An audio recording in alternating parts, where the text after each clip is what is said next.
ہماری اندر کوتاہی ہے، مگر ہمارے حقوق کو بھی پامال کیا جا رہا ہے، ہمارے حقوق کے ساتھ بھی کھلواڑ کیا جا رہا ہے۔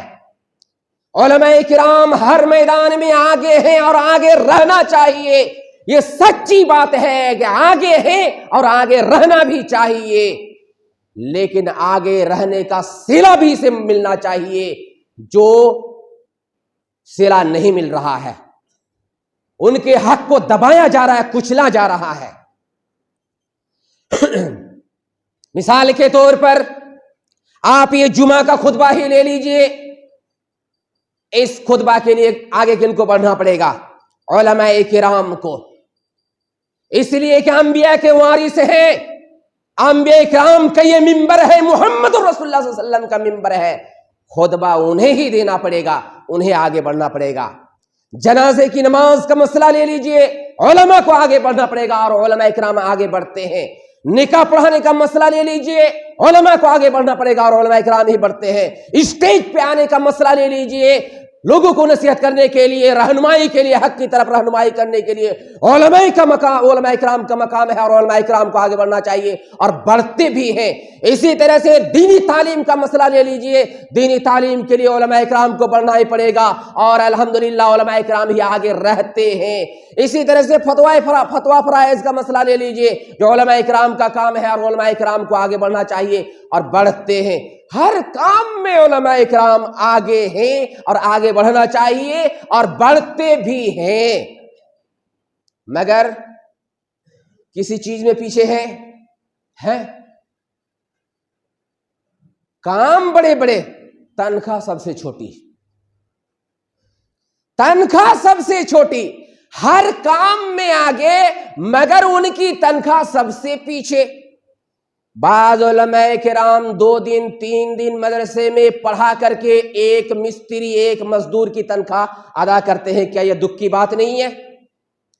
اس کے ساتھ ساتھ علماء کرام کہہ رہا آپ خطبہ دیجئے فری میں، اور فلاں کام کیجئے فری میں، نکاح پڑھائیے فری میں، یہ کام کیجئے فری میں، دعوت تبلیغ کا کام کرے فری میں۔ تو میرے بھائی، کیا پڑھائی لکھائی فری میں ہوتی ہے؟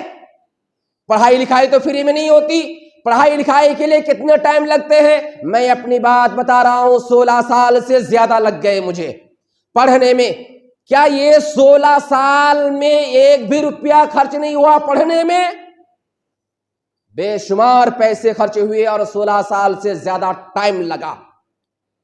جب اتنا ٹائم لگا پڑھنے میں، اور پڑھنے میں، یہ کام کرنے میں پیسہ، وہ کتاب خریدنے میں پیسہ، ایسا کرنے میں پیسہ، فارم بھرنے میں پیسہ، خوراک کی فیس میں پیسہ، تو پھر فری میں یہ تعلیم کیسے دے سکتے ہیں؟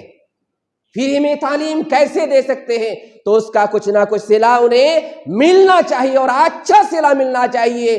یہ نہیں کہ آپ تلاش کریں علماء کرام 8,000 میں 2-3 مولوی مل جائے، یہ غلط ہے، یہ صحیح نہیں ہے۔ جو 16 سال پڑھا ہے، کم سے کم 1,000 روپیہ سال کے اعتبار سے ان کا تو حق بنتا ہی ہے، 32, 40, 50 ہزار تو دینا ہی چاہیے، لیکن کم سے کم 1 سال کے بدلے میں 1,000 تو اسے ملنا ہی چاہیے اور یہ حق بنتا ہے۔ مگر ایسا ہوتا ہے؟ پوچھنا شروع کرے، مولانا صاحب آپ کی تنخواہ؟ ابھی میری تنخواہ جو ہے 12,000 ہے، پتہ نہیں اس سال ہو سکتا ہے 13,000 ہو جائے۔ عام طور پر 7-8 ہزار 7-8 ہزار، ان کے بیوی بال بچے نہیں ہیں، ان کے بیوی بال بچے نہیں ہیں، ان کا خرچ نہیں ہے، ہونا چاہیے، ہونا چاہیے۔ بعض لوگ علماء کرام کے بارے میں اشکالات کرتے ہیں، یہ سوالات کرتے ہیں، باتیں اٹھاتے ہیں، ارے مولانا لوگ تو 4-5 گھنٹہ ڈیوٹی کرتے ہیں، بس ختم، اور ان کا مقابلہ مزدوروں سے کرتے ہیں۔ جو مزدور بھائیوں کو غصہ نہیں ہونا چاہیے ان لوگوں پر، میں ان لوگوں سے کہنا چاہتا ہوں جو مزدور کا مقابلہ علماء کرام سے کرتے ہیں، مزدور سے مقابلہ کرتے ہیں کہ مزدور لوگ تو 10 گھنٹہ 8 گھنٹہ ڈیوٹی کرتے ہیں۔ اگر آپ بڑے علماء جو بڑے مدارس میں پڑھاتے ہیں ان کا جائزہ لیں گے تو آپ کو معلوم ہوگا وہ پوری ڈیوٹی دیتے ہیں، یعنی 12-13 گھنٹہ ڈیوٹی دیتے ہیں، چاہے وہ مدرسہ میں رہ کر کے پڑھائے یا کہ پڑھا کر کے آ جائیں۔